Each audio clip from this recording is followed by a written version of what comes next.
Caroline. Yes, I appreciate the invitation for me to give a lecture to your students. Can you hear me clearly? Yes. Okay, great. Since this class is conducted online, it is quite challenging because I can't see who the students are, and I don't have prior experience with UNPAD, so I don't really know where you are in your understanding of this topic and so on. So I'm just going to spend a bit of time to try to gauge the level, so that the material that I'm going to cover would be something that will be relevant to you. So for the students, is it okay for me to speak in English? Okay, we're okay. Okay, great. You're welcome to ask me questions. If you can turn on your mic, you can turn on your camera, but if you're too shy to do so, please feel free to just use the chat box. Okay, so I really want to get some feedback from you guys, so that I'll be able to understand that I'm not being cut off, because I don't know whether the connection is good or bad without any feedback from you. And also I'll understand that you're still following me. All right. Okay, so let me try to share my slides.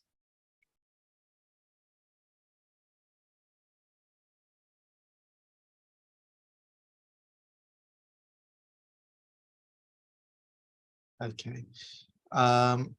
Again, appreciate that Ibu Caroline has introduced me, but I've actually changed my affiliation. I'm no longer with the Center for Advanced Research.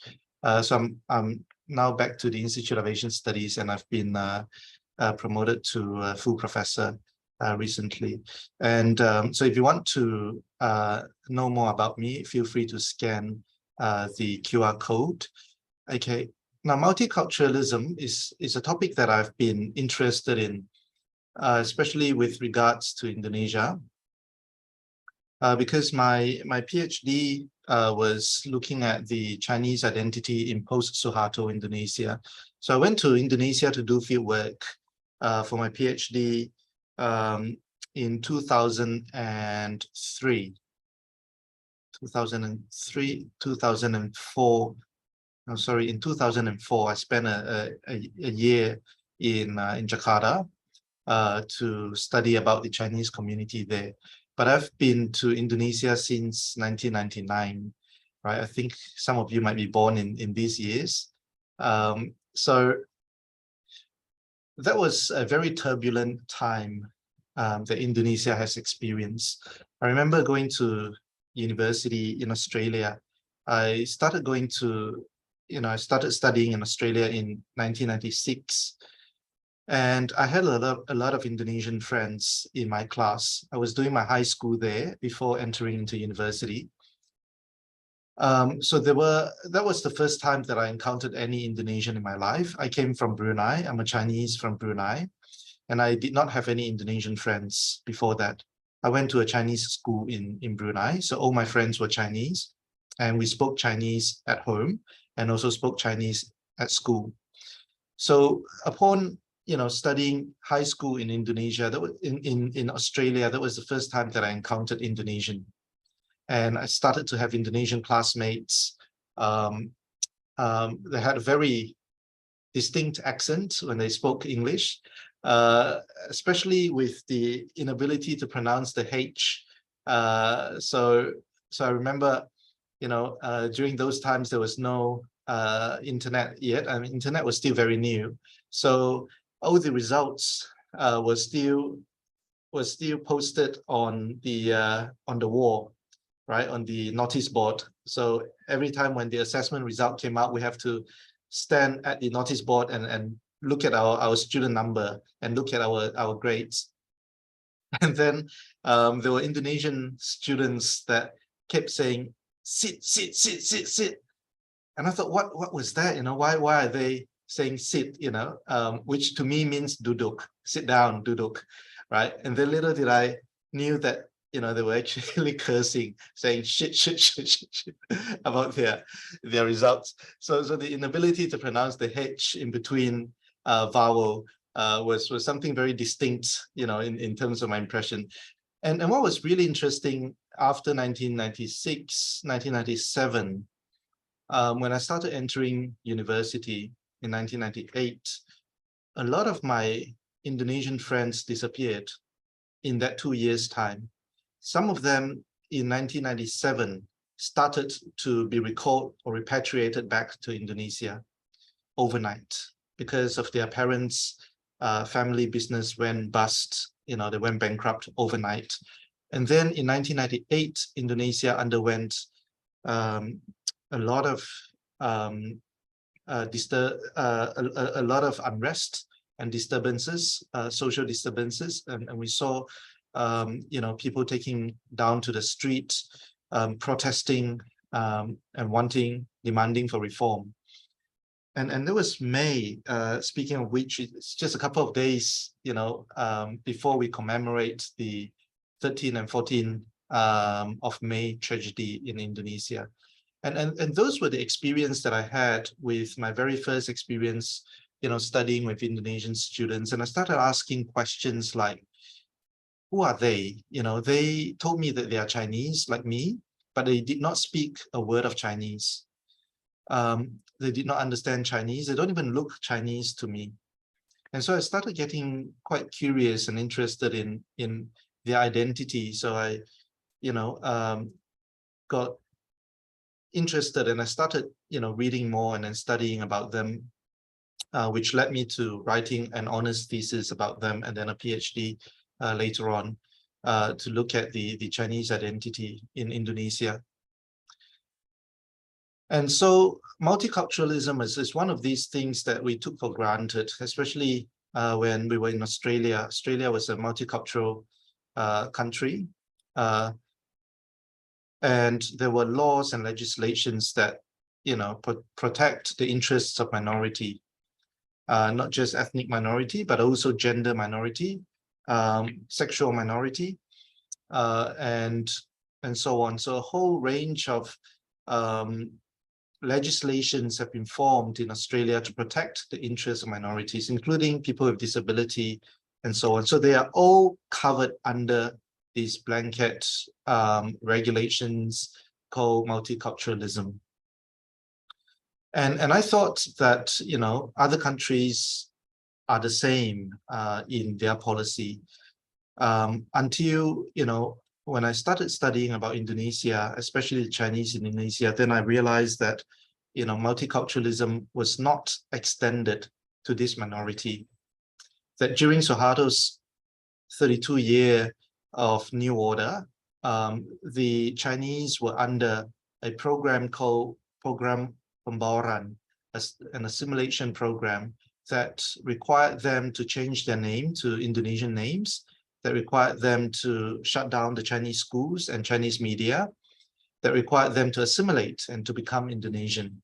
And so I started to get interested about this phenomenon. And so multiculturalism was something that I started to think about and also to theorize, especially in regards to a post-Suharto Indonesia, which I think most of you were born in this era, a post-Suharto era. So you probably would not have any experience or impression with the kind of, you know, cultural oppression or cultural assimilation that took place during Suharto's time, right?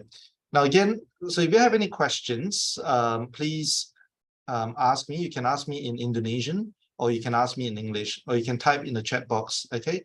Dalam bahasa Indonesia atau dalam bahasa Inggris, dua-duanya bisa, right? So, okay, let's look at, you know, I know that, you know, you guys have already been studying in this course, throughout this course of multiculturalism, but I don't really know which week or which stage you're in. So I'm just going to start from the beginning. I want to ask you about your understanding of multiculturalism, right? So what is multiculturalism as a start? And then, is Indonesia a multicultural country?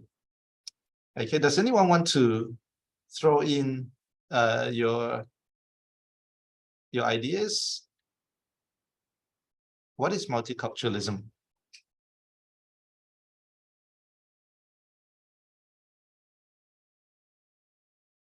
Okay, so as you think about it, I just want to give you a caveat that, I don't come from a political science background. Okay, so I come from an anthropology, sociology background. So my approach to multiculturalism is quite different from what the course has been looking at. I suppose a political science framework of multiculturalism looks a lot on the rights and also, perspective of legislation, rights, citizenship, that kind of issue. Whereas anthropology or sociology perspective look mostly about the community, culture, interaction between culture, minority, majority relations, and so on. Okay, so I'm going to sort of shift gear a little from your normal discipline and then get you or invite you to think about multiculturalism in a cultural studies, anthropological sense, and also in a post-colonial kind of perspective. Okay, so it's going to be quite fun, really, because as you depart from what you are used to in your discipline, to think about the same issue from another perspective and another discipline, you will find that that could be quite an enriching experience, because you'll be able to get a very different perspective from what you have been thinking about. Okay, so as you are warming up in thinking about what is multiculturalism, because I want to hear from you before I move on. All right, otherwise we'll be stuck on this slide for the whole 2 hours. Okay, if you don't respond to me. But then as you are warming up, there was a poster that I found on the internet that talk about Indonesia Raya and unity in diversity.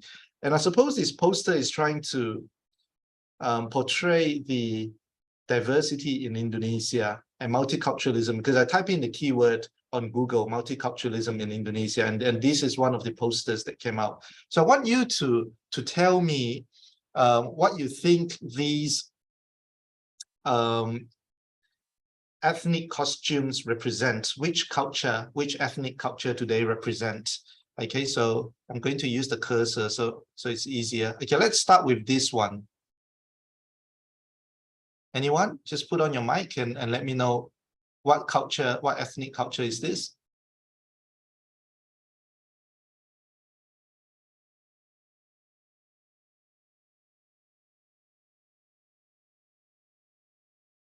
Okay, I see something in the chat. Dayak. Does everyone agree? Is it a Dayak culture? Okay, I don't know whether it's Dayak. I'm asking you.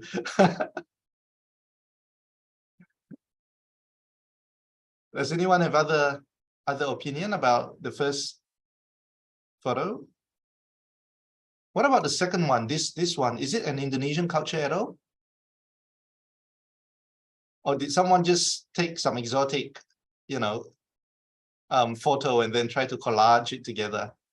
Is this Indonesian? If it is, which ethnic group do you think it is?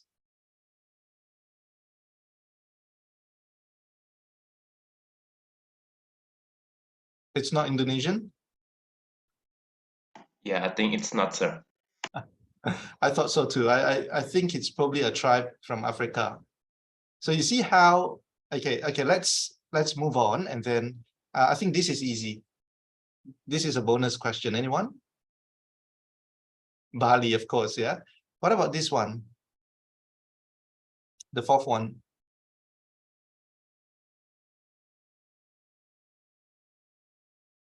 Those of you who are using a mobile phone, it's probably too small for you to see. Okay, let me try to increase the screen size. This one. Any idea? Oops. No, sir, and I think it's not from Indonesia, I think. Where do you think it came from?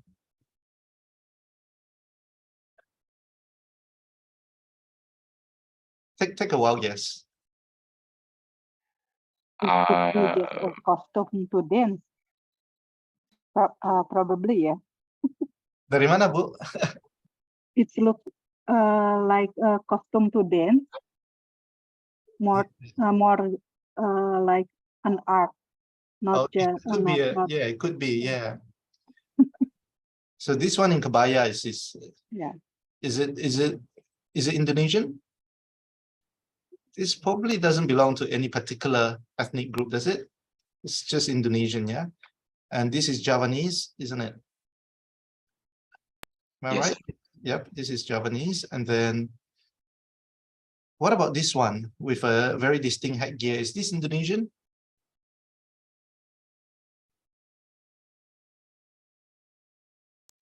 I think it's not, sir. Okay, what about this guy? That's Javanese. Ada blangkon. So yeah. What about this one? Is this Indonesian or not? Is it a tribe in Papua? Could be, yeah. I don't know. What about this particular one with the hat? Is it Indonesian? Yeah, I think it's from Minang, sir. And what about this one? It's probably contesting for Mr. Indonesia, kali. Thailand, could be Thailand, I don't know. Yeah. So what I'm really trying to say is that, you know, when we talk about multiculturalism, a lot of time it is inevitable that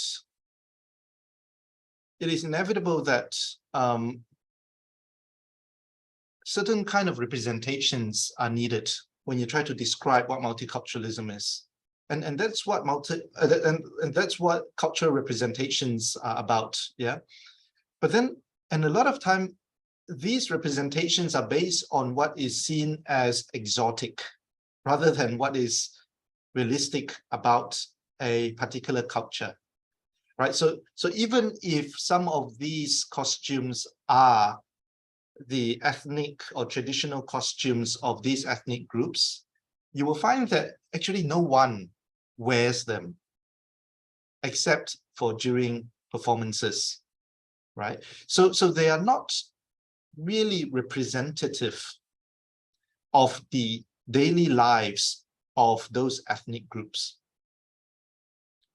Yet they are representative when a state wants to show that they are representing multiculturalism. Okay, so in everyday life, you will not see anyone wearing these kind of headgears and these kind of costumes walking around, right? Yet they are symbolic to the whole concept of multiculturalism. And the state actually preserves some of these symbolic and essentialist representations of culture, because these are very simplistic way of showing the state's respect and inclusion of multiculturalism, right? Okay, so what is multiculturalism? Okay, going back to that question, so you should have warmed up by now. Any answer? Can I answer in bahasa, sir? Yes, please go ahead. Oke. Sebelumnya, perkenalkan, nama saya Caesar Dewantoro. Saya salah satu mahasiswa dari Ibu Caroline, Ilmu Politik Universitas Padjadjaran tahun angkatan 2021. Menurut saya, jawaban singkat ya tentang apa itu multikulturalisme itu merupakan sebuah pendekatan bagi kita mahasiswa dalam mengeksplor mengenai keberagaman budaya yang ada di dunia. Seperti itu. Maybe like this, sir, about Yeah. multiculturalism. Okay, makasih Cesar. Okay, ada lagi?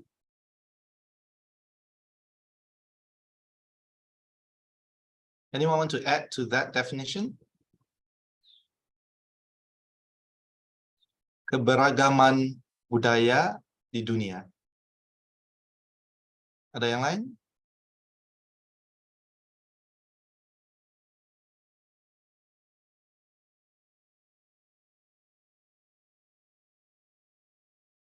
I always heard that, Unpad students are bawel.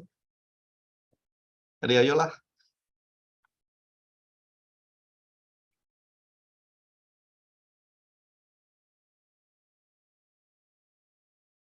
Anyone?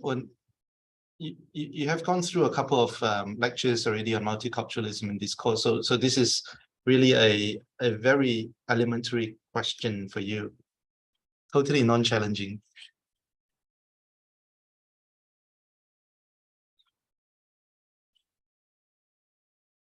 Anyone? Or you can type on the chat box as well. Otherwise, we're just not going to move forward. Saya mau, Mister. Ya, silakan. Oke, perkenalkan nama saya Vila Zalzabila.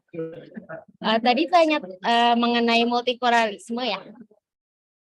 Ya, menurut saya multikulturalisme itu pengakuan bahwa adanya banyaknya budaya. Jadi sebenarnya sama aja seperti yang dikatakan oleh Kaiser sih. Okay, so terima kasih. So you mentioned a very important word called acknowledgement of diversity. Okay, acknowledgement. Now, that is very important. Yeah. So I think Kaiser was talking about the presence, the existence of diversity, the existence of cultural diversity, and then Avrila, is it? Yes. Yes, Avrila was talking about the acknowledgement of the existence of cultural diversity, and that is important. I'm going to get you to hold on to this thought, and then I'm going to come back to this a bit later. Okay. All right. Any other students? I'm going to wait for one more student to respond before we move forward.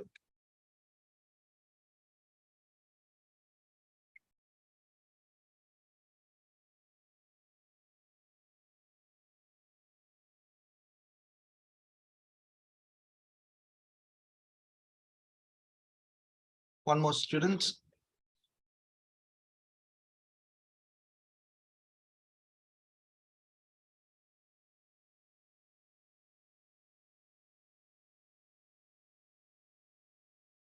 Yes, please, Raja. Ya, halo. Perkenalkan saya Raja Yosua. Menurut saya multikulturalisme adalah sebuah cara atau sudut pandang yang digunakan untuk dapat melihat atau memberikan sebuah sudut pandang tentang berbagai keragaman yang ada di dunia ini sendiri, dari berbagai macam suku, budaya, ataupun dari kebudayaan itu sendiri. Menurut saya itu adalah pendefinisian dari multikulturalisme. Thank you very much, Raja. Okay, great.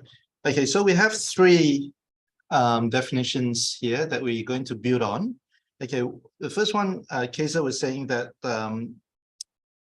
multiculturalism is the presence or the existence of cultural diversity, the existence of diverse culture. And then Afila talks about the acknowledgement, okay, the recognition of such diversity. And then Raja was telling us about the approach towards such diversity, and all three are correct. Now, multiculturalism can be understood as a discourse, okay, wacana. It can be understood as a discourse similar to an ideology. It can be understood as a policy, okay, and it also can be understood as a practice. Okay, so the question on whether Indonesia is multicultural seems to be a very simple answer, because you can answer yes or no. Very simple. It's a close-ended question, but then beneath this answer is actually quite complicated, because the correct answer on whether Indonesia is multicultural is it depends. tergantung. It depends on whether we are referring to multiculturalism as a policy or an everyday practice, or multiculturalism as a discourse.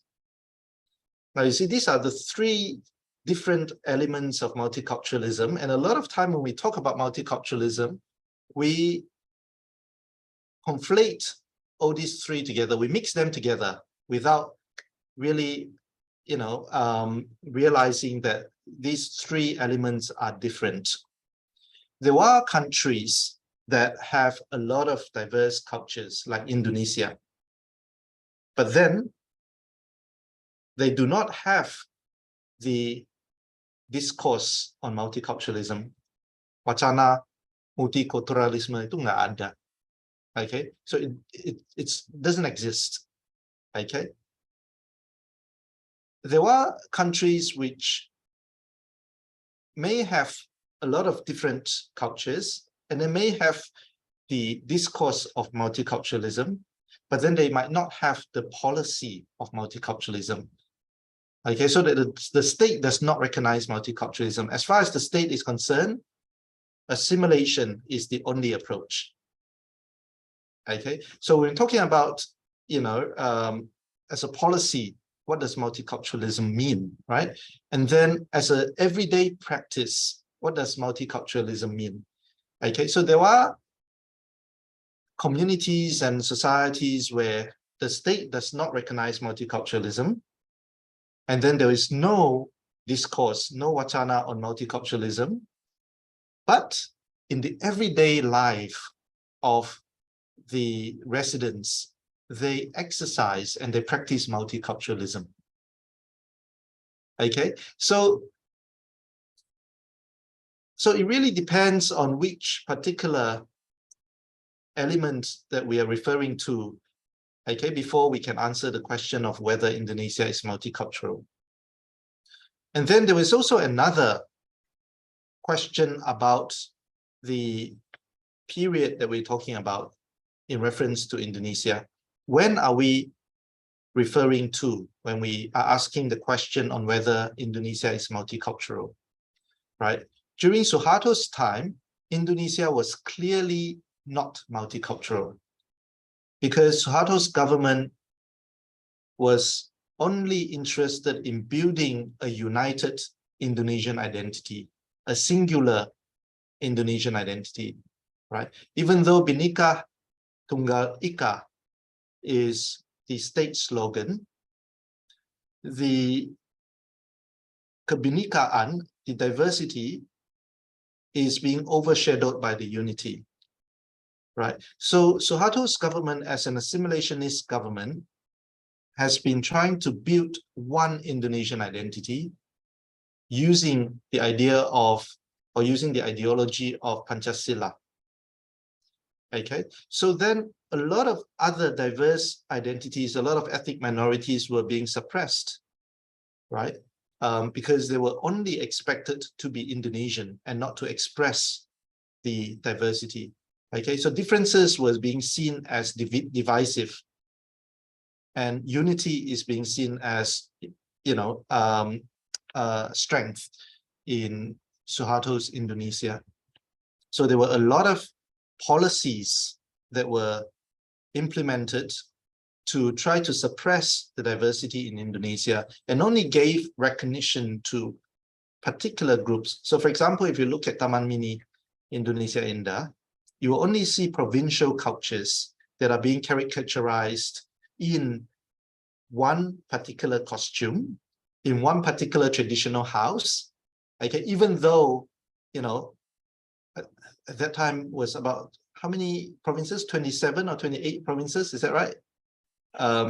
During Suharto's time. So in the MEE, you will see all these traditional houses, okay, to represent one province, only one costume, and only one traditional house. And we know that in all the provinces, there are a lot of different ethnic groups, but then only one was being represented in that version of Indonesian diversity, right?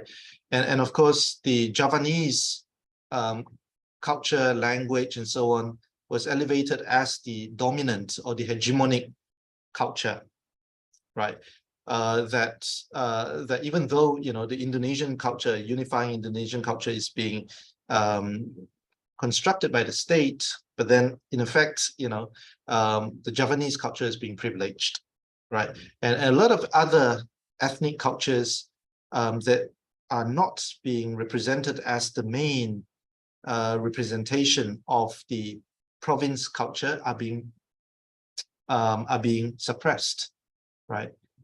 And it was only until the fall of Suharto, when Indonesia suddenly saw, you know, the breaking out of violence, almost to an extent of internal domestic wars between different ethnic groups and tribes and so on, right? So if you look at Maluku, people were killing each other. If you look at Kalimantan, between the Dayak and the transmigrant, right?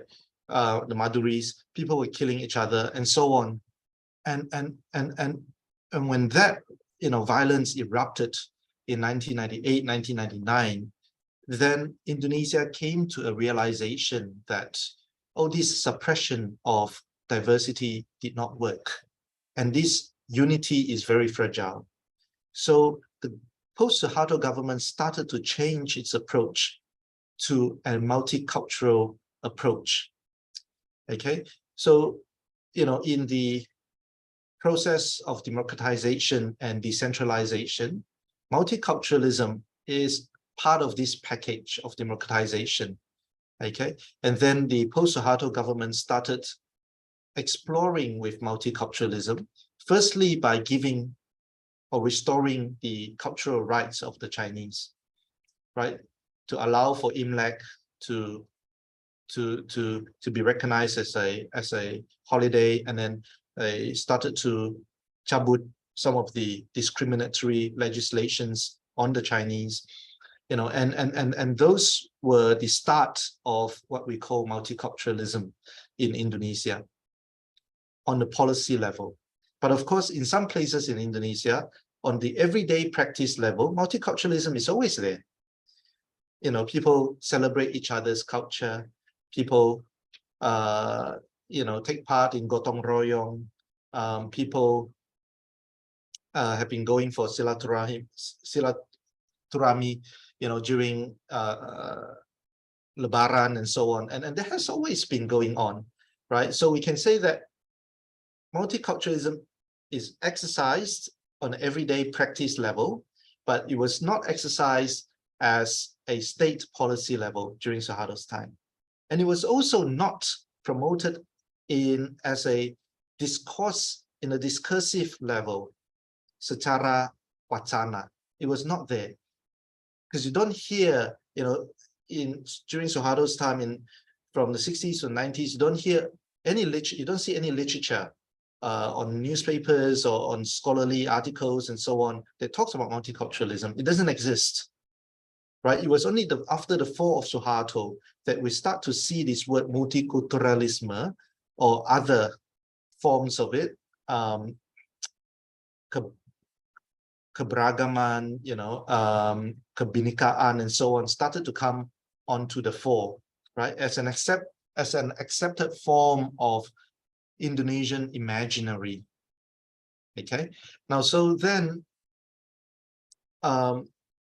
if we look at Indonesia now, we can argue that yes, there is a discursive level of multiculturalism being discussed.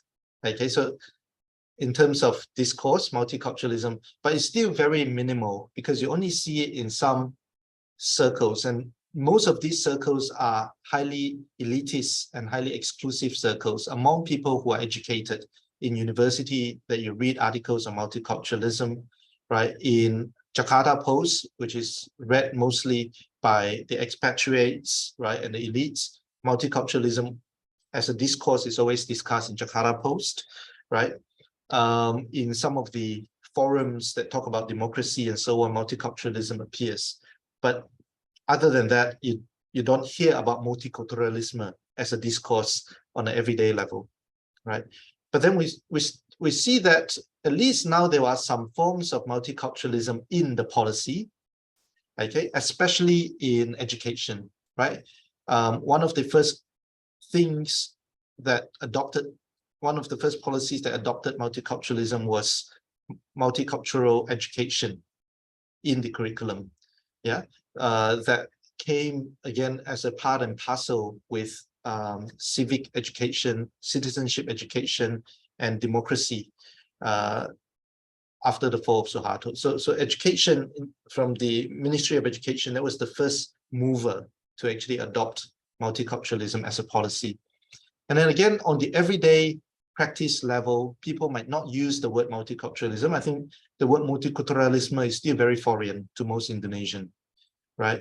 It is still not very accessible, but then there are certain practices of multiculturalism in the everyday life, okay? So in that sense, you know, once we start to unpack this concept of multiculturalism, we see that it is actually quite deeply layered, and it's actually quite complex, okay?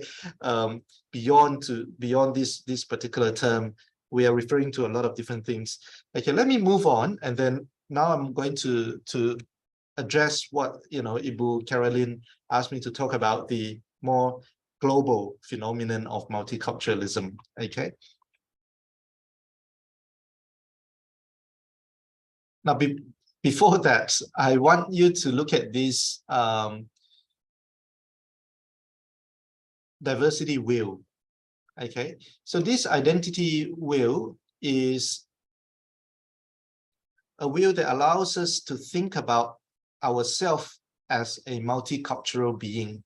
Okay, so as we examine multiculturalism in our society, let us first start with ourselves. Actually, you and I are very multicultural, whether we like it or not. You might say that, you know, I was born as a di Bandung Sunda. Okay, you might say that I'm born as a Sundanese, so I'm a Sundanese. That's it, but not really. You know, as you start to unpack yourself and start to break down yourself, you will see that there are different layers of your identity, right? So ethnicity may be one of them, your gender will be one of them, your religion could be one of them, sexual orientation, physical ability, right? Your age, where you live, your social class, yeah.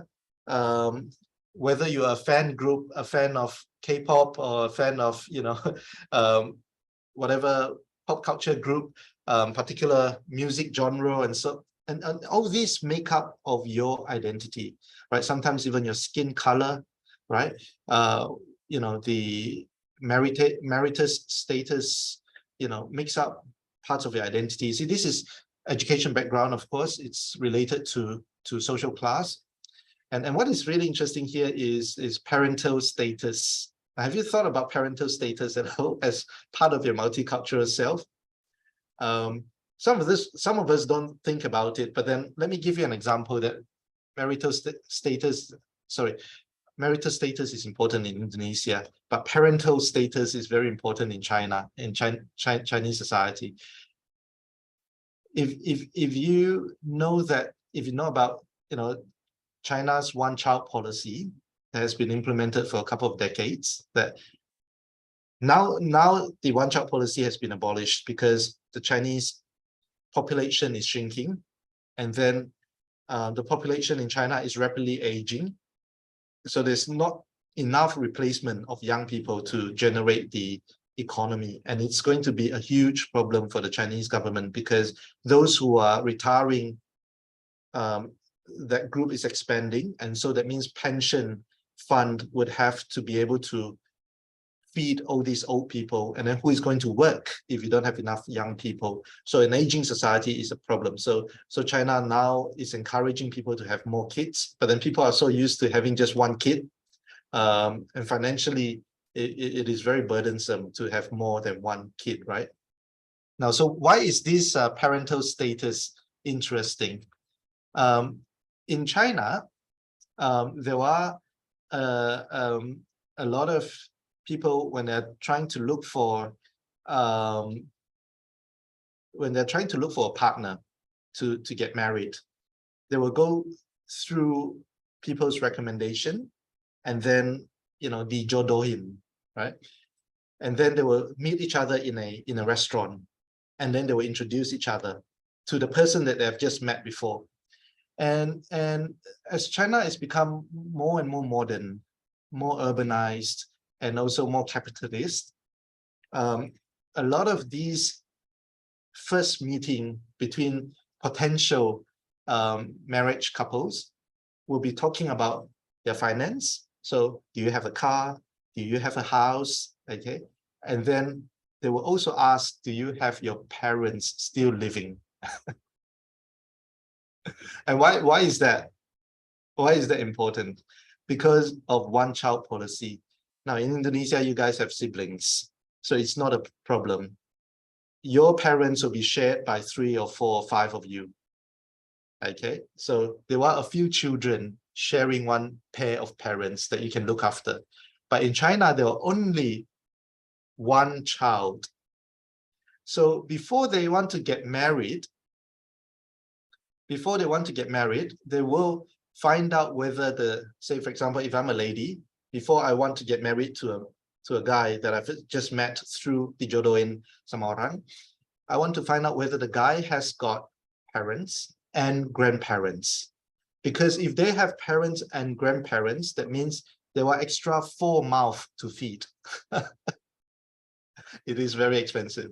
And if the lady has got 2 parents still alive, right, that means there are 6 to feed. Not to mention they will have their kids of their own. So it's very burdensome, it's very expensive, right? So some of these ladies will make sure that they will marry people, a man whose parents and grandparents have passed away, so that the man's income can look after the lady's parents. Okay, just 2 of them plus the wife and then plus their kid. Okay, so there's a lot of these economic calculations that are that goes on to to formulating a new family in a society like China. That's why parental status this parental status in this will actually refers to whether they have kids, so whether they themselves are parent. But then in the Chinese societal sense, it can also mean that whether their parents are still alive. Okay, but anyway, so if you look at these diversity will, okay, and you start to layer your identity, you'll find that you and I are actually a very multicultural being. So we are all multicultural, whether we like it or not. Okay, but sometimes we prefer to show or to emphasize one particular identity of ours.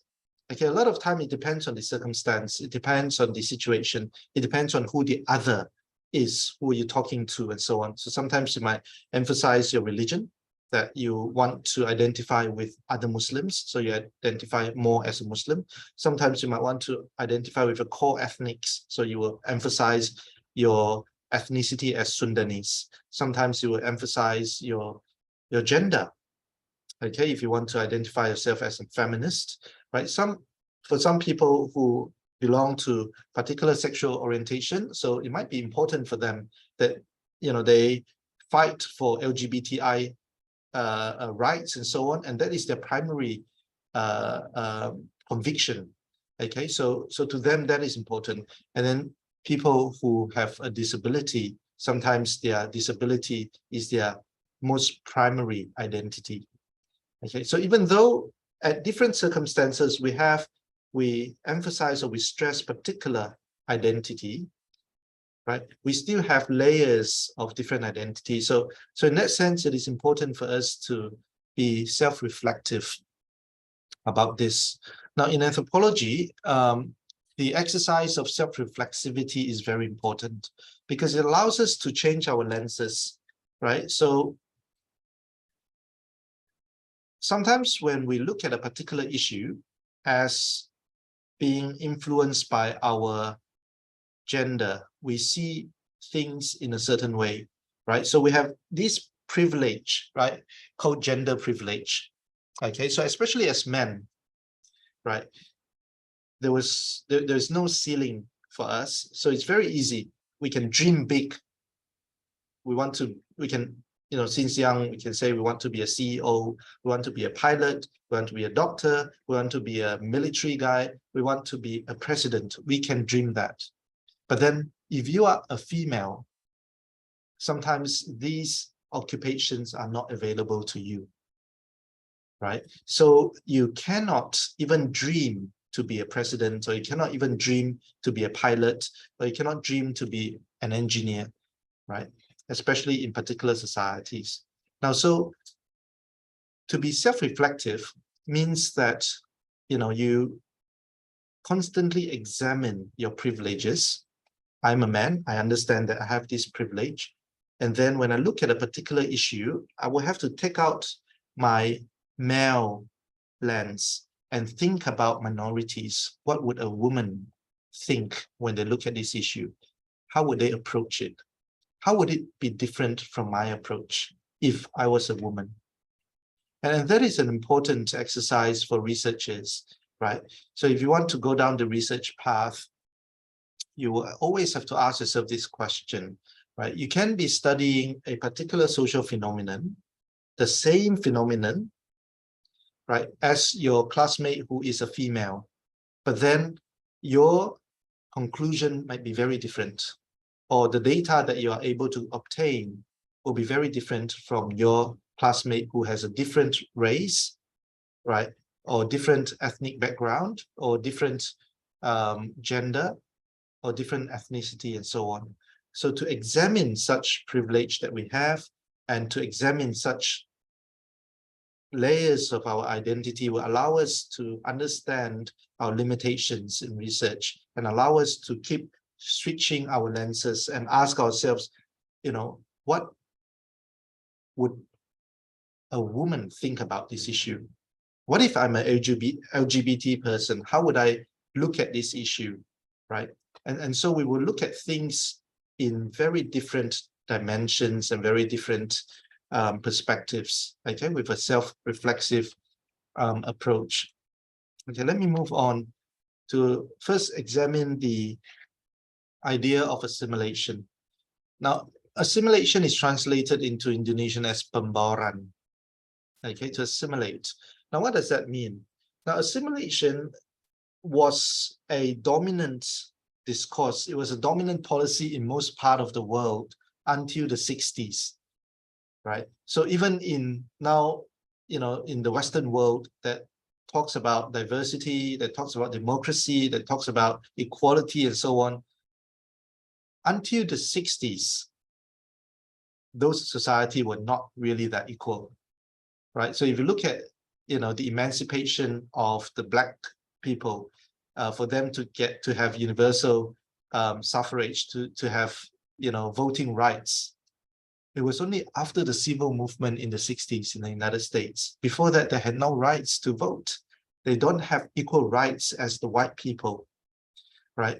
And so most parts of the world adopt an assimilation policy, which means that they seek to make the different similar to themselves. So if you are a minority, you will have to learn to be part of the majority. You have to speak their language.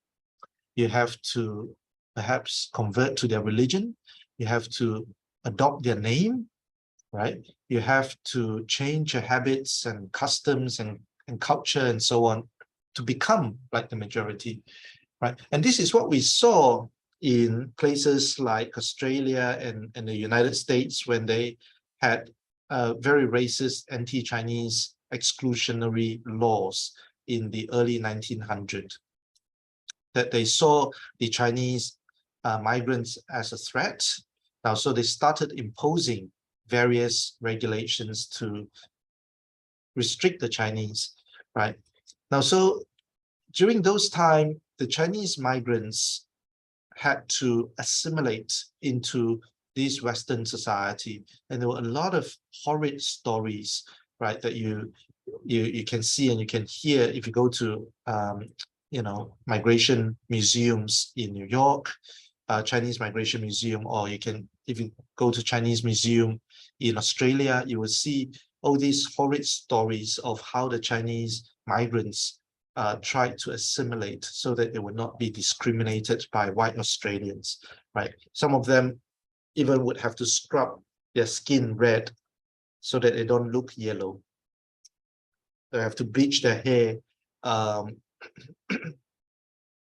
blonde so that they don't look Asian, right? And that is assimilation. It is a very violent policy that forces the minority to give up on their ethnic culture and identity and their heritage, including their language, you know, festivals, religion, practices, and so on, and force them to become part of the majority. Yeah. Underneath assimilation is an assumption that identity is singular. Okay, that identity is not multiple. You can only have one identity. So if you decide to live in America, you have to be an American. You have to be like white. Okay.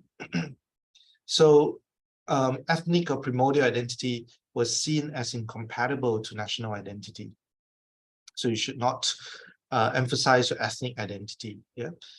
And so Zygmunt Bauman talks about assimilation as the annihilating of the strangers by devouring them and then metabolically transforming them into a tissue indistinguishable from one's own. So it's kind of like a foreign body. If you think about it as a cell, a foreign cell that tries to come into your body, and your body tried to devour this cell and then transform it and make it into one of your own cells. Okay, and so that was the kind of policy that was used on migrants, on minorities in an assimilationist society. Now, as I mentioned earlier, during Suharto's time in 1966 to 1998, the assimilation policy was the dominant policy during the New Order. Okay.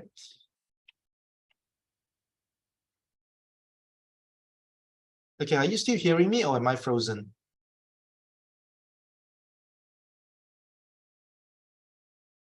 Clear, Professor Hoon. Okay, It's sure. clear. Okay, I'm not frozen, yeah? No. Okay. Okay, I'll go ahead then. If you have any question, please stop me. Okay.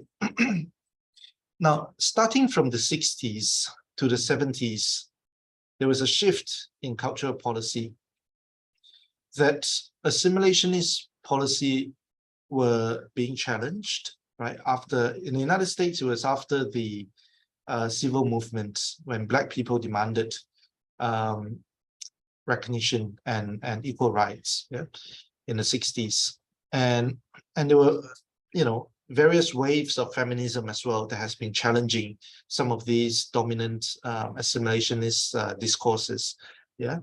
And then in the 70s, during the Vietnam War, there were a lot of refugees from Vietnam that were sent to a lot of Western countries all around the world, right? So America accepted or received a huge number of Vietnamese refugees. Australia received a large number of Vietnamese refugees. And then these countries started to be confronted by a very visible ethnic other. Now, before that, Australia and the US and so on has always been a migrant country.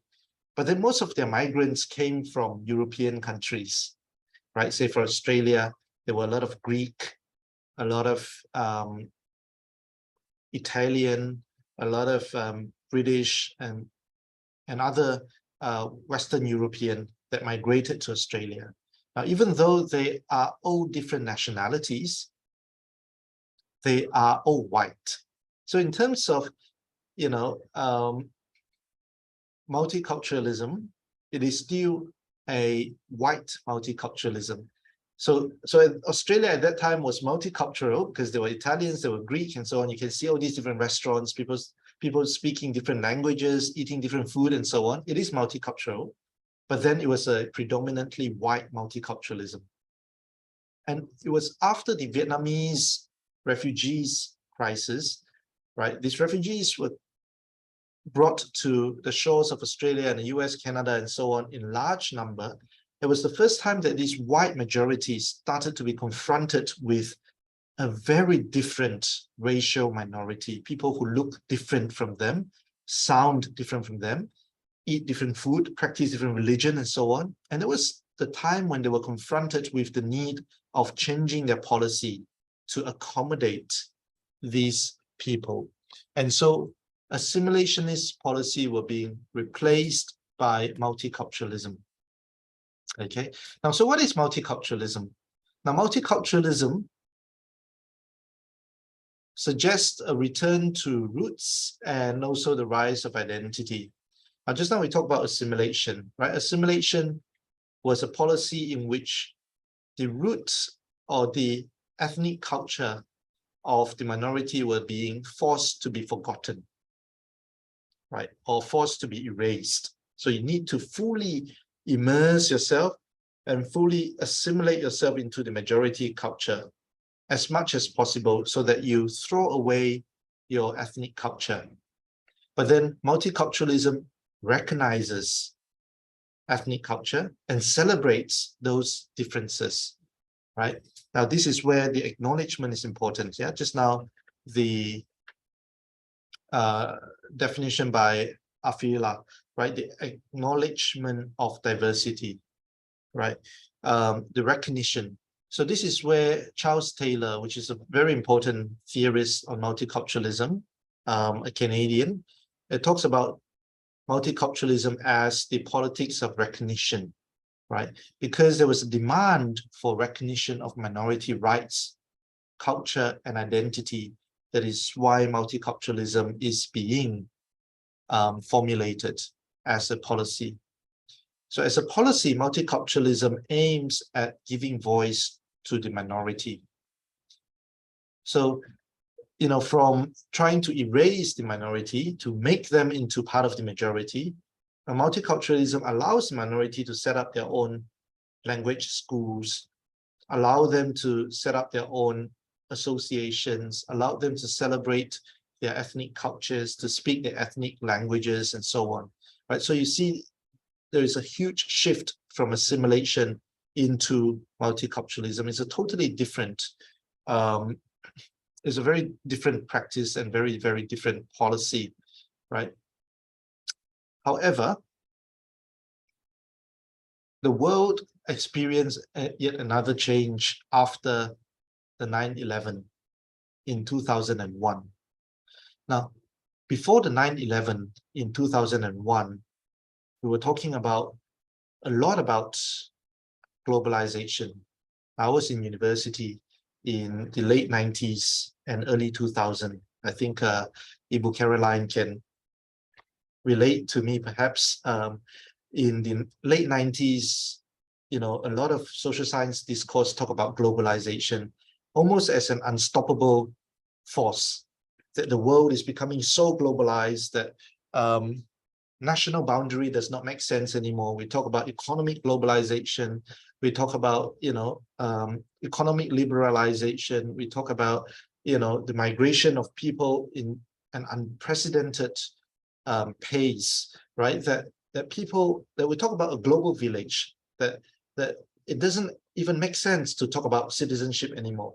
You know, the passport is really just a tool for you to travel around. And the world is, at that time in the late 90s, were trying to make traveling as easy as possible, that visa and things like that, you know, a lot of countries have visa-free travel and whatnot. And then the ease of travel became so universalized in the late 90s.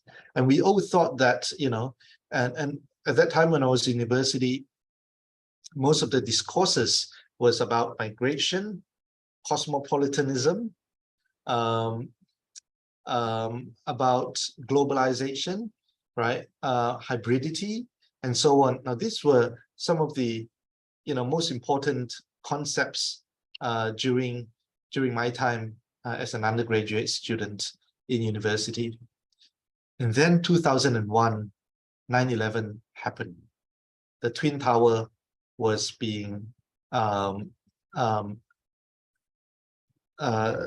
demolished, and the US waged war against terrorism, and the world suddenly became polarized.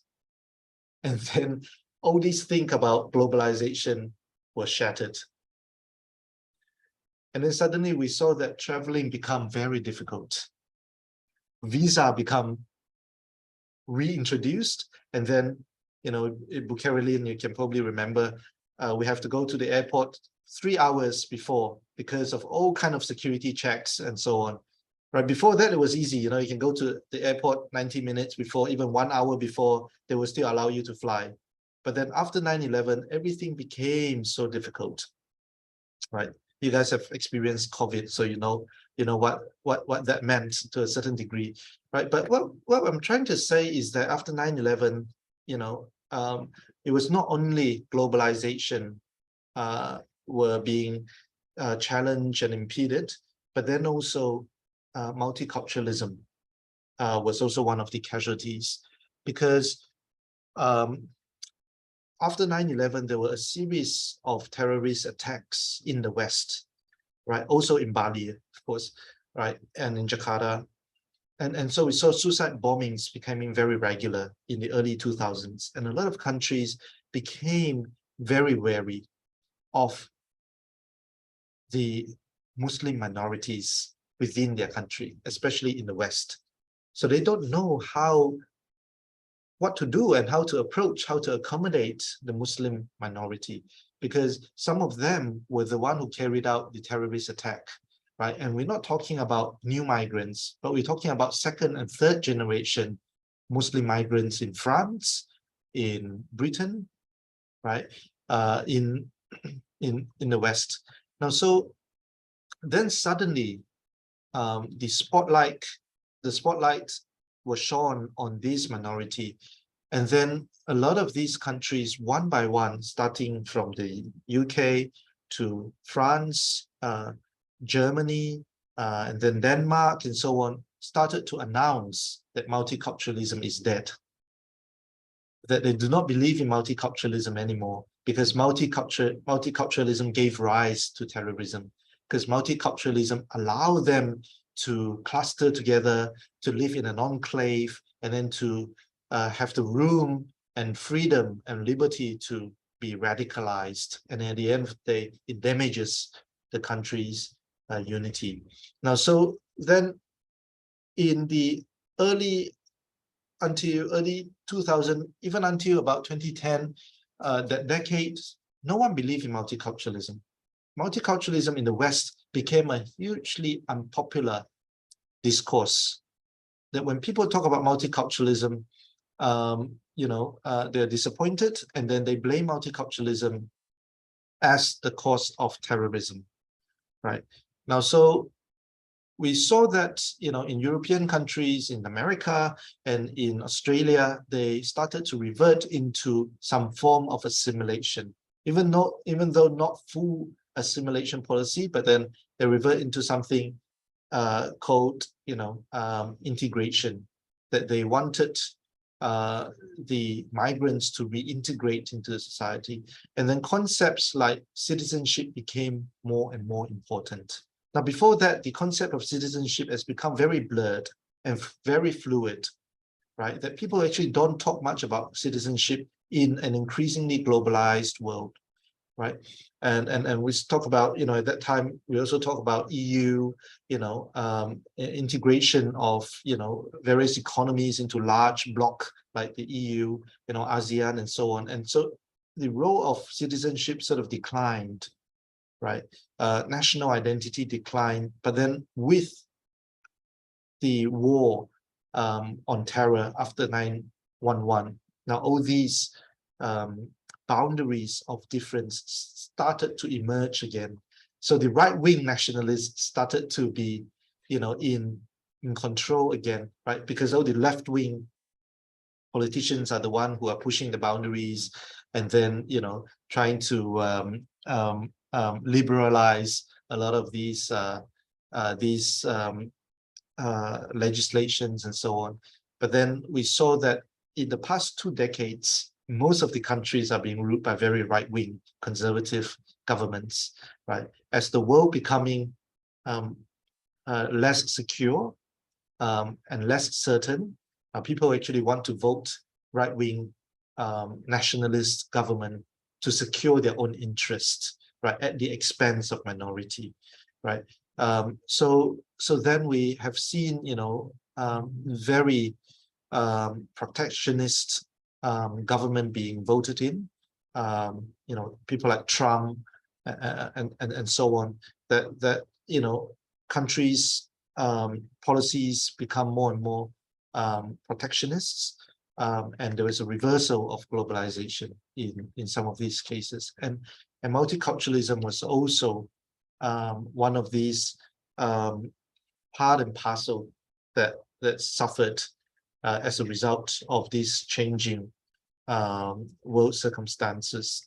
Okay, so multiculturalism has taken a back seat in some of these countries. I think some of these countries, especially in Europe, they have replaced multiculturalism. You don't hear much about multiculturalism now in Europe. You know, they have replaced it with the word diversity or diversity and inclusion. Sometimes interculturalism, right? So multiculturalism, ironically,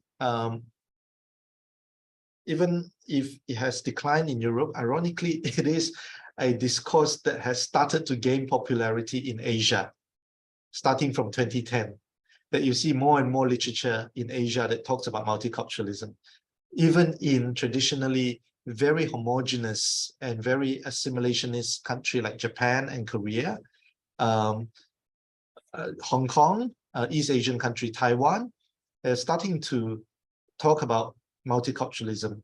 And of course, Singapore and Malaysia has always been multicultural, and Indonesia started to use the word multiculturalism since early 2000, right? So interestingly, it was East Asia that started to pick up multiculturalism. Now, in the case of Japan, Korea, and also Taiwan, it was because of, again, an aging society.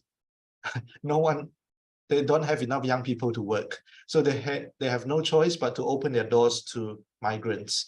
So when they get more and more migrant workers from Southeast Asia, Filipino, Indonesians, Malaysians, and so on, they had to find ways to accommodate these migrant workers. In Taiwan, for example, they had a large number of Indonesian migrant workers in Taiwan. Some eventually intermarried with Taiwanese and live in Taiwan. And some are Muslims. So a lot of Indonesian migrant workers are Muslim. So then the Taiwanese would have to find ways, the state would have to find ways to accommodate their religious needs. So this is when we see mosques are being built, halal restaurants are being built, and so on. And so that sort of changed the demography and changed the way in which cultural interaction. So assimilation is no longer possible. You cannot force, because you need these people, right, to help you drive your economy. So you have to accommodate them. You cannot force them to eat pork if they are Muslim, right? So whether you like it or not, you have to practice some form of multiculturalism in order to accommodate these ethnic minorities who are important for such an aging societies. And some of them settle down, they fall in love with the local, and then, you know, they intermarry, and then they settle down, and Taiwan and Korea and Japan became their home. And then the next generation become very hybrid and very multicultural and so on. So then these countries have to start exploring ways to be multicultural as well. Okay, so we see more and more literature on multiculturalism in East Asia that are emerging, even as in the West, you know, the whole discourse of multiculturalism has decreased, okay, over the years after 2011. Now, so what is multiculturalism? Now, multiculturalism is something that is really quite paradoxical, right? On one hand, I like multiculturalism because when I ask myself, what is the alternative? What kind of country do I want to live in? do I want to live in a multicultural country where minorities and differences are being valued and celebrated, where, you know, you can safely practice your faith and practice your ethnic festivals and cultures without fearing that you will offend anyone, where, you know, if you are disabled, you know, the country will actually be very inclusive and provide accessibility in its infrastructure for you, where if you belong to sexual minority group, you're LGBT and so on, you are able to be yourself, right? You will not be discriminated at workplace. There are legislation to prevent the workplace from discriminating you being employed or being fired and so on. So I would want to live in a multicultural country compared to an assimilationist country. But on the other hand, there are also some problems with multiculturalism in a conceptual and a discursive level. So I'm going to explore some of these theoretical, conceptual, and discursive challenges with multiculturalism as a policy. Okay. Now, just now, remember the first poster that I showed you about, you know, all these different ethnic groups in Indonesia that I found on Google, and some of them are fake. They're not even tribes in Indonesia, right? Because they're exotic, they're included in the poster. And so that is one of the problems with multiculturalism. Multiculturalism, in order to show that the state is accommodating a range of different cultures, right? It has to show that people are dressing in their exotic costumes and they look different from each other. Okay, so the representations in a lot of multicultural campaign, including posters and so on, are not realistic of what is, you know, the experience of multicultural individuals in the society. Now, take an example from Singapore. Now, Singapore is a multiracial, multicultural, multi-religious society, and the state goes to great length in protecting such multiculturalism in Singapore. So they have a racial harmony day every year, where kids would have to wear their ethnic costume, go to school, and then celebrate each other's differences. So you will see a photo like this, where a Chinese will be wearing a traditional Chinese costume. In Indonesia, you call it baju koko. And then an Indian will be wearing a sari like, you know, kota. And then a Malay will be wearing a baju Melayu. And then the other, okay, who are normally a Eurasian, will be wearing a Western outfit. And then they will hold hands, they will smile, and they will take photo. And then Singapore will say, we are a multicultural, harmonious country. Now, and then what the policy does is that in Singapore, the state discourages or does not allow people to learn each other's languages. So you have to choose your mother tongue in school according to your ethnic heritage. So if you come from a Malay background, your parents are Malay, you are forced to learn Malay in school. You cannot learn Chinese in school. You are only allowed to learn Malay in school. If your parents are Tamil from India, then you have to learn Tamil in school. And if your heritage is Chinese, you have to learn Mandarin in school. So then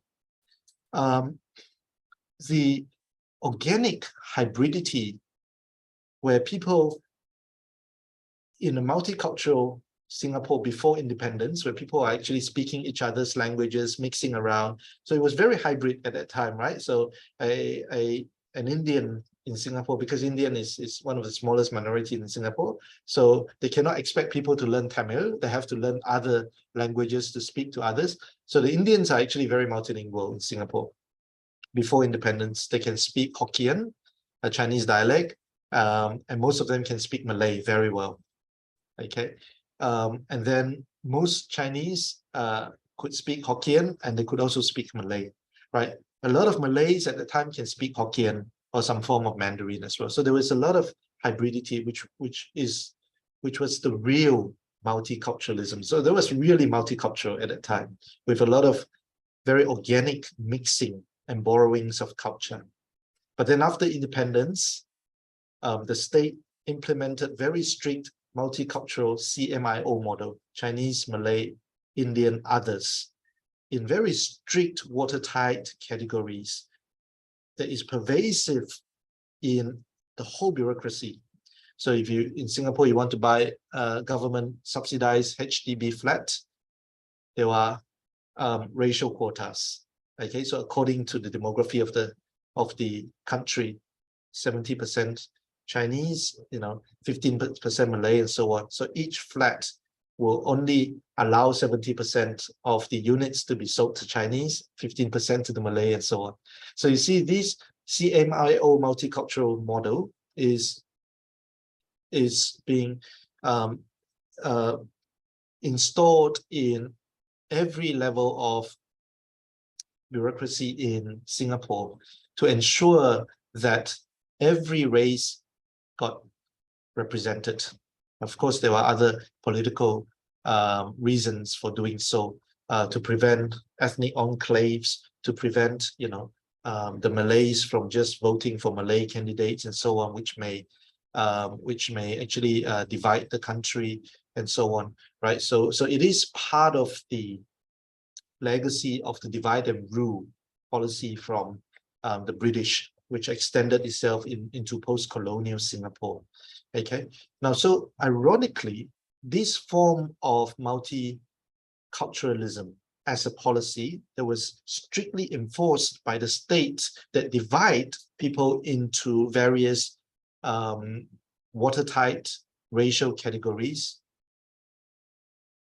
expresses a cosmetic display of monocultural individuals. So in Singapore, if you talk to a Chinese, the Chinese can only speak Chinese and English and not other languages, even though, he or she has a Malay neighbor for the past 30 years. They will have no clue what is Ramadan. They have no clue what is Lebaran, what is Hari Raya, and so on, because there is no organic hybridity. There's no intermingling, because the state kept them separate from each other in the education system, right? In all kind of different racial quotas. Now, so then in effect, even though the whole country seems to be multicultural and there is racial harmony, but in effect, each individual are monocultural, right? They, as Chinese, they only embrace their Chinese culture. They're not really multicultural. So when we're talking about multiculturalism, it is also a mindset that you are inclusive, that you are tolerant, that you allows yourself to have different influences in you, and you also allow others to be hybrid, and you accept and embrace them, right? So hybridity is another interesting concept that describes people in a postmodern and also post-colonial globalized world where we are all some form of cultural hybrids, because we get influences from everywhere, right? Especially with this, globalized age where we get influences from the internet, from Netflix, and so on. So part of us is actually quite Korean because of all these influences that we consume from K-pop. Part of us is actually quite Western because of the American influences, either in education or in Hollywood, or in scientific knowledge and so on. And part of us are actually quite Chinese, right? If you think about in Indonesia, a lot of your food has got Chinese influences, right?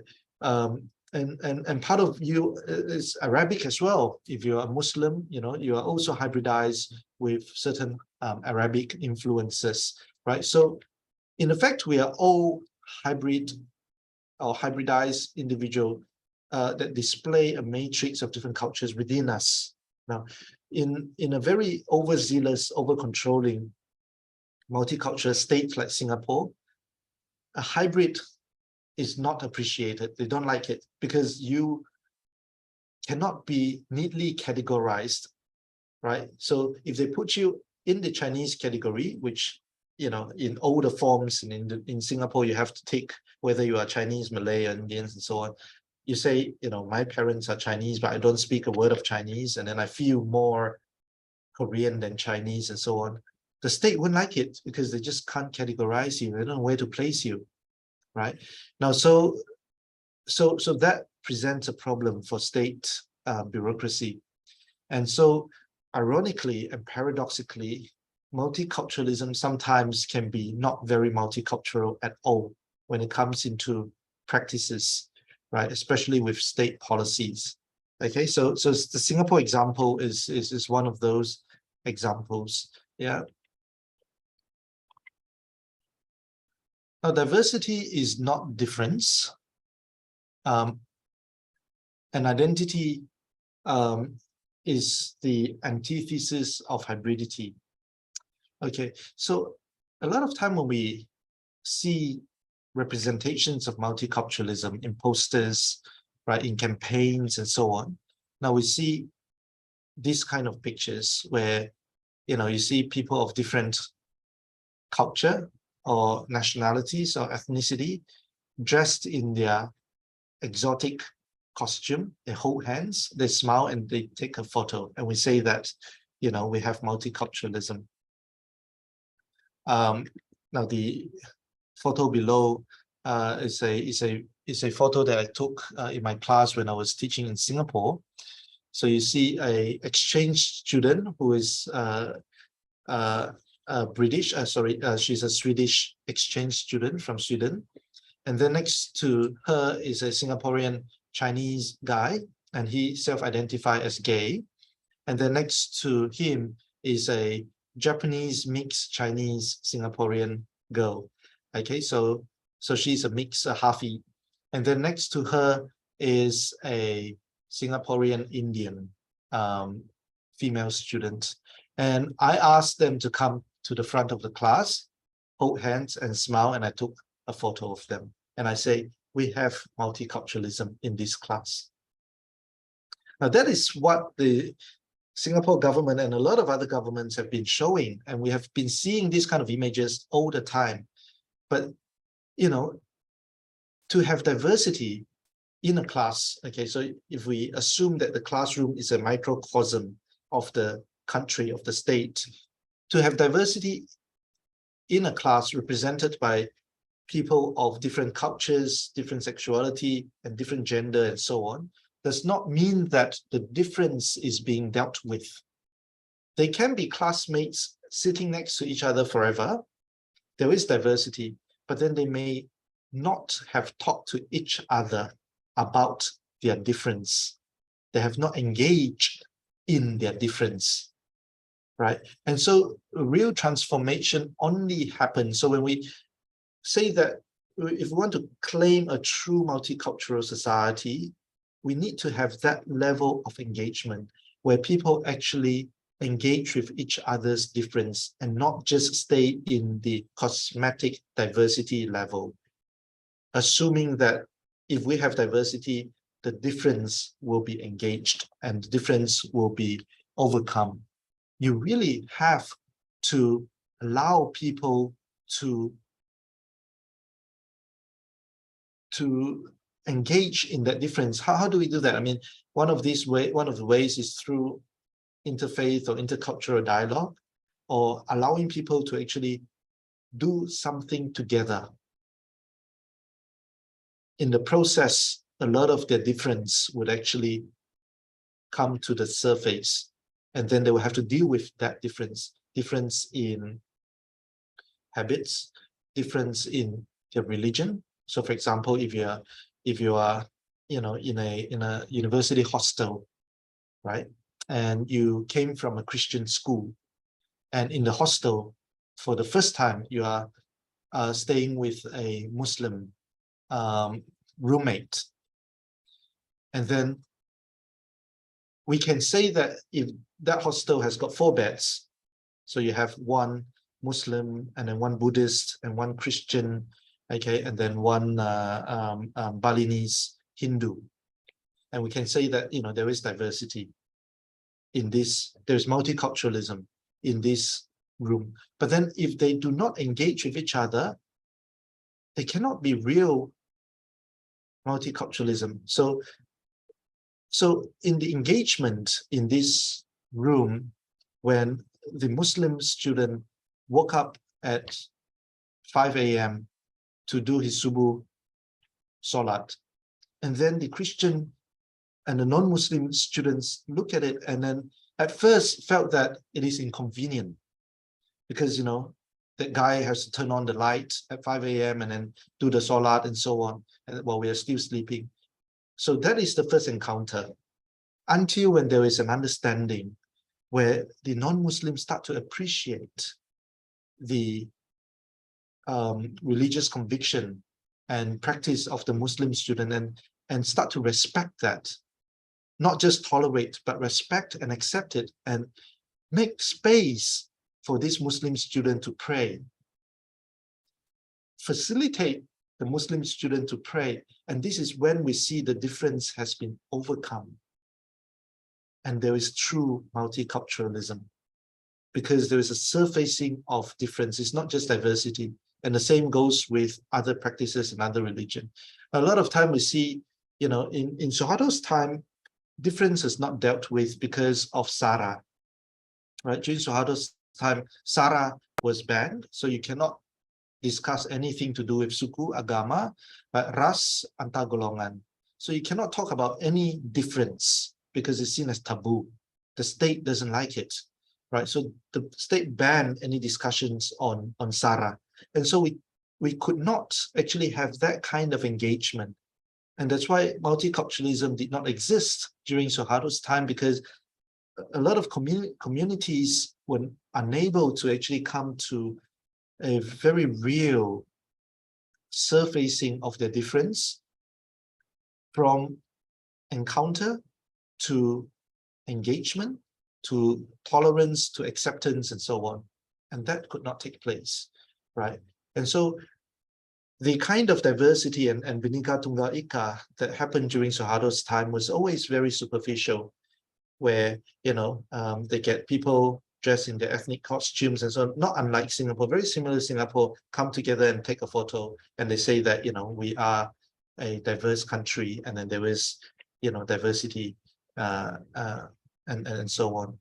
So I think, especially because you are doing a whole course on multiculturalism, these are some of the things that you really have to go very deep and challenge it, and then see how you can bring all this knowledge to the real world, in case if one day you become policymakers, right? Or even in your little community that you are in, how do you engage in difference and allow people to have, the very true intercultural, interfaith appreciation and acceptance, right? And that is the kind of Indonesia that we want to see, isn't it? Right? Now, as we are talking about all this, I have to admit that in Brunei, we don't even have any multiculturalism. Yeah, Brunei is a very assimilationist country. Okay, so everything that I talk about here does not apply to Brunei because it doesn't exist, right? In the context of Brunei. Okay, so the minorities are being forced to be part of the majority.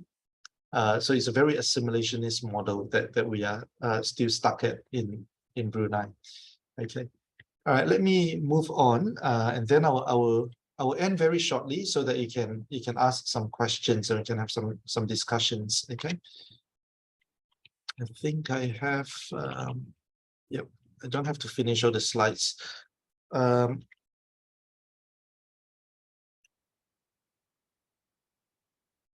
Actually, I think I might just stop here, and then we can have some discussions, and I'll continue next week with some of these slides. Is it okay, Ibu?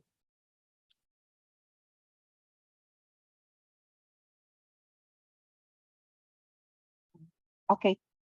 Right. It's okay. Okay, sure. Because I think I've introduced quite a few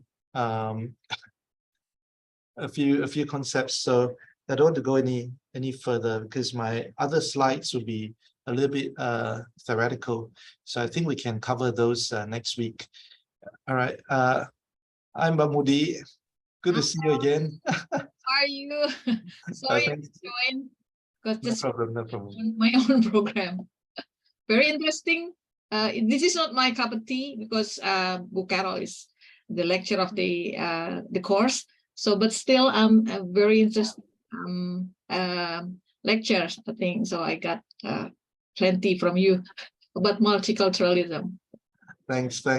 Okay, let's hear from the students perhaps. Do you guys have any questions or any points that you want to raise? Any reflections or your own experience? Muhammad Andi? Yeah. Yes, Yeah, thank you, sir, for the opportunity. First of all, I'd like to apologize that I can't open the camera. I think it's broken. You know, my laptop is very old, I hope you can understand. And I really appreciate and enjoy your lecture. And to be honest, this makes me wonder, is it possible to have a thing like, you know, a tyranny of the majority, even in multicultural country? I mean, it's a kind of thing where the majority decide what's right and what's wrong, what's okay and what's not okay in socially. And if that's so, do you know how to reduce it? Is it enough with, for example, self-reflexivity, like you said before, or is this actually something that is inevitable? I mean, if I occupy a pessimistic position, I mean, we have elections coming up next year, by the way, but I think minorities still have a hard time for competing in a public sphere with the majority. I think that's it. Thank you, sir. Thanks very much. It's such a excellent question. The tyranny of the majority.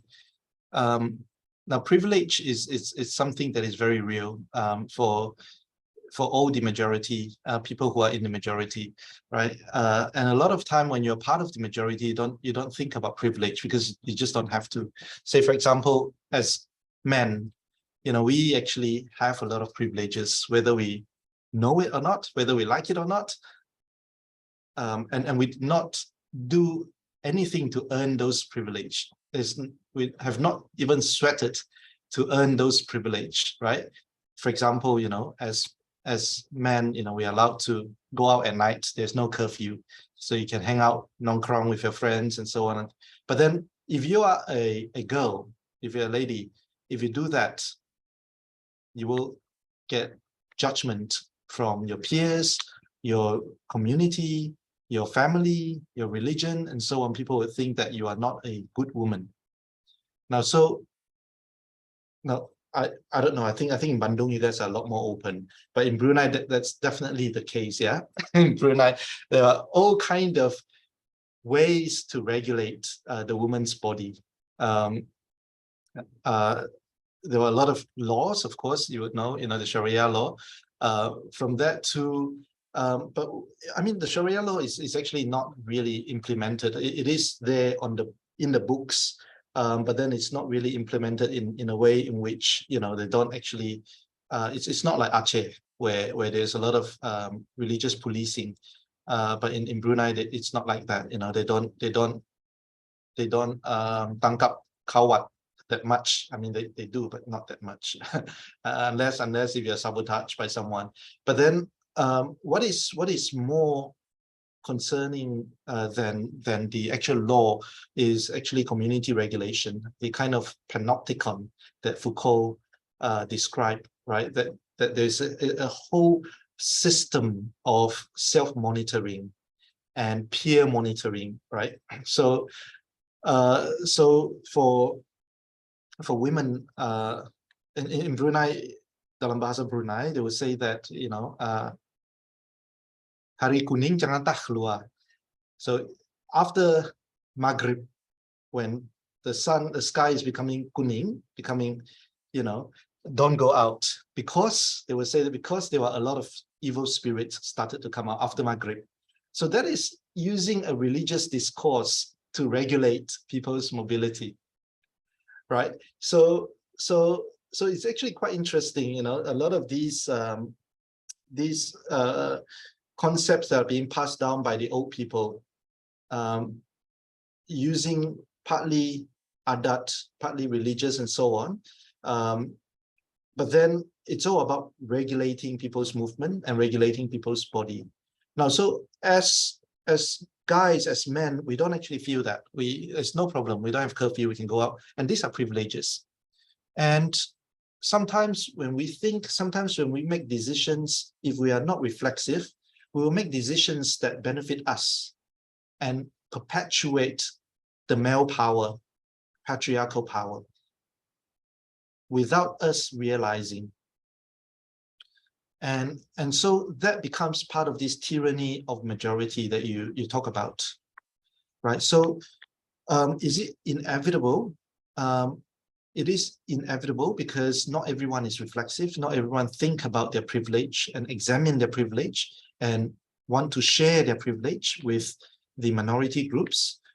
So that's why multiculturalism cannot just remain as a discourse or as an everyday practice, but also has to be elevated to the state level. That's why the state plays a role in institutionalizing multiculturalism and regulating it as a set of legislations to protect the minority, right? So in multicultural countries like Australia, the United States, and so on, they have legislations that punish companies that does not observe, equity, equality, and inclusion principles in hiring, for example. So if they hire people based on their skin color, their race, their religion, and they discriminate people against because of that, then people can actually go to complain in the Equality or Multicultural Commission, and then a case will be open to investigate that kind of discrimination. So then, the role of the state is important to ensure that equality and non-discrimination can be carried out. So we can talk about multiculturalism, on a discursive level and also in the practice level, all we want, but then without the state interference, without the state intervention, sometimes it is very hard for the majority to want to share the power and the privilege that they have with any kind of minority, right? So whether we like it or not, unfortunately, sometimes we do need state intervention. And this is also why in Malaysia, there has been a lot of racialization and religionization especially during the state elections. You will see political parties playing the race card, and then playing the fear mongering to encourage people not to vote for particular candidates, especially if they are of a particular race or religion, and so on, right? And in Malaysia, the state also refused to sign the UN Convention for the elimination of racial and ethnic discrimination, which Indonesia has signed almost a decade ago, right? In Malaysia, they refused to do so because that will mean that the affirmative action policy that's implemented by Malaysia to benefit the Malays would have to be pulled out, right? So you see, the majority group a lot of time would not want, for whatever reason, for economic benefits, for political reason, and so on, would not want to share their privilege and power with the minority groups. So the tyranny of the majority would always remain, unless if there were some kind of policies that forced everyone to be in the equal footing, to start in the same kind of starting point. Yeah, there will always be, people starting at different places based on their own privilege. Okay, thanks very much, Andy, for that question. Yeah, thank you, sir. Yeah, I asked that because recently there have been several cases, of banning houses of worship and destroying symbols of religious minorities by, well, I don't know actually, because I don't want to accuse people, but I see in the news a lot that there are cases like that. I think it was done by the majority in the area. People just called that people with, oknum I just think that was not fair. But I get your answer. Thank you very much, sir. Thanks. It's really interesting because this invisible hand, the ocnum, it's always there. You don't know who they are. Yeah, that's what I mean. But to be fair, I mean, in Muslim majority areas, a lot of Christians are facing difficulty in building house of worship because of the regulation as well, to have to get 60 signatures of the opposite faith, right?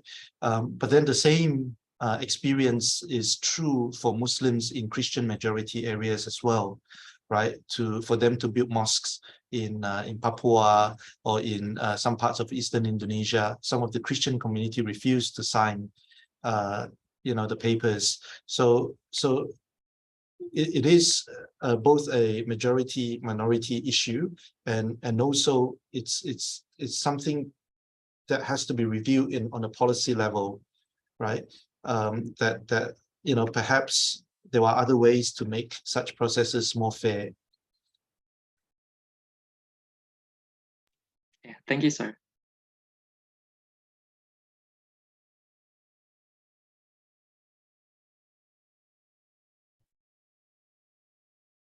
Any other question? We could probably take one or two more questions. Atur? Okay, thank you. From the previous discussion earlier, I have questions. Should rights be accorded to individuals or groups? Because if culture is valuable, then treating it as an individual good may undermine its integrity. But if the rights are held by groups rather than individuals, then there are significant implications for individual freedom. A religious group, for example, may coerce its member into remaining adherents. And that's one of the many critics to multiculturalism itself. So should rights be accorded to individuals or groups? Thank you. Thank you. Thanks very much, Atur. It's another excellent question. Now, this question has been discussed, I think, at length by some of the multicultural theorists that come from political science background, like Kim Lika, for example. He has done quite a lot of work on looking at rights of groups and individuals, and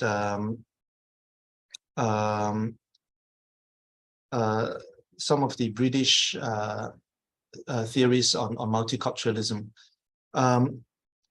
Unfortunately, it is not something that not something that falls under my expertise, because I don't come from this discipline, so I don't normally think about rights in these terms, right? So I think it's something that perhaps Ibu Caroline has addressed in this course, from the political science perspective.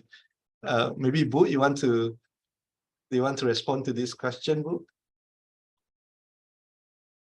Yeah, I try to respond. Can you please repeat the main question? Yeah. So yeah, we talk about how it's how valuable we treat culture as a valuable thing, as a valuable goods, and then should rights, as in maybe in policies or in constitutional law, should accorded to individuals or groups? Because sometimes if the rights are held by groups rather than individuals, then there are significant implications for individual freedoms. There are many examples how religious groups or cultural groups coerce enforcing their values to other person because they think they have the rights to do so. So I think that's one of the interesting views that I want to ask in this discussions.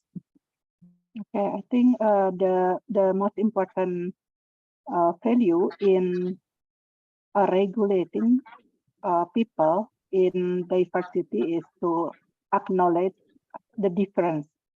That's what we learn in this course. To do so, we need to first identify what kind of value from each of the group of the cultural group. Of course, we cannot memadukan semua ya, or accepting all the different values, but we need to discuss what kind of general interest that could be the important purpose to achieve. So the contestation is not about the individual or group value, but what is the persamaan ya, the similar interest of the people that we need to achieve. Jadi atur mungkin yang menjadi perdebatan bukan persoalan mana yang harus didahulukan, individu atau kelompok, value yang mana yang menjadi lebih penting, tetapi justru bagaimana agar berbagai kepentingan yang ada itu bisa direpresentasikan ke dalam pengaturan-pengaturan itu atau kebijakan-kebijakan itu. Sehingga yang menjadi lebih penting termasuk dalam nanti mungkin ya kebijakan multikulturalisme itu adalah bagaimana membicarakan berbagai kepentingan itu, kemudian mengupgrade begitu ya, membuat satu kepentingan yang lebih besar untuk dicapai. Begitu. Jadi tidak dikotomis begitu, membahas tentang perbedaan-perbedaan itu, tetapi justru sejauh mana perbedaan itu bisa ditoleransi tadi, dan kemudian menghasilkan satu kepentingan yang sama. Mungkin seperti itu, Atur. Baik, Bu. I think whether to accord rights to individual or groups, it's never a simple questions, and it always depends on specific context and value at place. Because some theories Kim Lika emphasize importance of individual autonomy and freedom and argue against group cautions. But others like James Tully and other theorists may prioritize the protections of cultural heritage, but sometimes do not use the language of rights to describe group claims. So the approach of right must balance.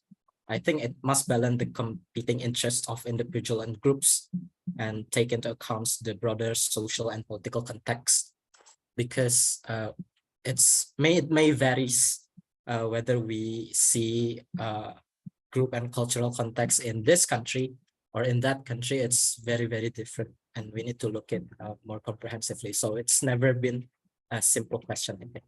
But thank you for the answer. Okay. Thanks. Okay. Is there any question from the student?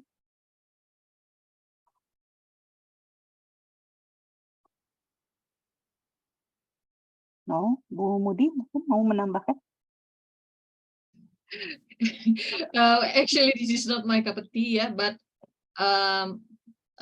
can we like have a very simple and straightforward expressions? For example, when we talk about multiculturalism, when there are privilege or any discriminations, so genuine multiculturalism does not exist. Can we say that? CY? I think from a critical perspective, yes, we can say that. But then from a lot of the, especially from a state perspective, most of the time, as long as there's some cosmetic coverage of diversity, then multiculturalism is there. Okay.